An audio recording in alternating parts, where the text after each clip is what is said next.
Salam sejahtera untuk kita semua. Di sini saya akan menjelaskan dan menjawab pertanyaan yang memenuhi tugas filsafat pendidikan. Jelaskan pernyataan berikut. Pendidikan berperan penting dalam mewujudkan dan mengembangkan nilai-nilai baru yang diinginkan menuju masyarakat Indonesia baru. Jelaskan sudut pandang Anda tentang kalimat tersebut. Sudut pandang saya mengenai pernyataan tersebut adalah pendidikan memiliki peran yang penting untuk menjaga nilai-nilai dalam masyarakat. Pendidikan sangat memiliki peran dan tujuan yang penting dalam kehidupan manusia untuk mewujudkan nilai-nilai yang baru. Karena tanpa adanya pendidikan di Indonesia, maka masyarakat tidak akan bisa untuk mewujudkan nilai dalam masyarakat di Indonesia yang lebih baik.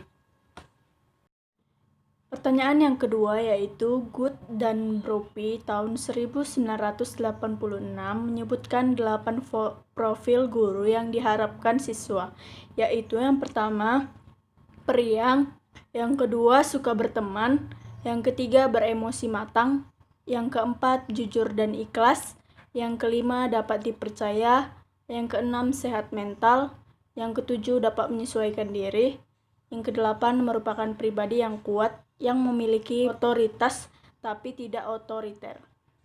Dari 8 profil tadi, jelaskan yang mana 4 yang sudah kamu miliki dan kenapa kamu merasa sudah memiliki profil tersebut.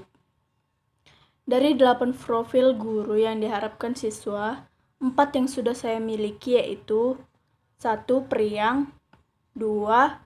Suka berteman, 3. Dapat dipercaya, dan yang keempat, dapat menyesuaikan diri.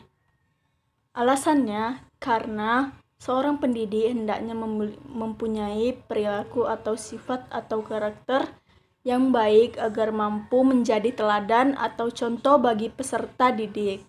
Maka, dengan hal tersebut, seorang pendidik mampu mengontrol kelakuan maupun sikap saat mengajar peserta didik, sehingga tidak ada perbuatan atau sikap yang tidak diinginkan saat mengajar. Pertanyaan yang ketiga yaitu jelaskan 2 teori hakikat pembelajaran. Teori yang pertama yaitu teori belajar kognitivisme. Teori belajar kognitif lebih menekankan pada belajar merupakan suatu proses yang terjadi dalam akal pikiran manusia. Teori kognitivisme mengungkapkan bahwa belajar yang dilakukan individu adalah hasil interaksi mentalnya dengan lingkungan sekitar, sehingga menghasilkan perubahan pengetahuan atau tingkah laku. Belajar kognitif ciri khasnya terletak dalam belajar memperoleh dan mempergunakan bentuk-bentuk representatif yang memiliki objek atau dihadirkan dalam diri seseorang melalui tanggapan, gagasan, atau lambang yang semuanya merupakan sesuatu yang bersifat mental. Aplikasi teori belajar kognitivisme dalam pembelajaran yaitu guru harus memahami bahwa siswa bukan sebagai orang dewasa yang muda dalam proses berpikirnya. Anak usia prasekolah dan awal sekolah dasar belajar menggunakan benda-benda konkret. Keaktifan siswa sangat dipentingkan. Guru menyusun materi dengan menggunakan pola atau logika tertentu dari sederhana ke kompleks. Guru menciptakan pembelajaran yang bermakna, memperhatikan perbedaan individual siswa untuk mencapai keberhasilan siswa. Teori yang kedua yaitu teori belajar humanistik. Teori humanistik, proses belajar harus dimulai dan ditujukan untuk kepentingan memanusiakan manusia itu sendiri. Oleh sebab itu, teori belajar humanistik sifatnya lebih abstrak dan lebih mendekati bidang kajian filsafat, teori kepribadian, dan psikoterapi daripada bidang kajian psikologi belajar.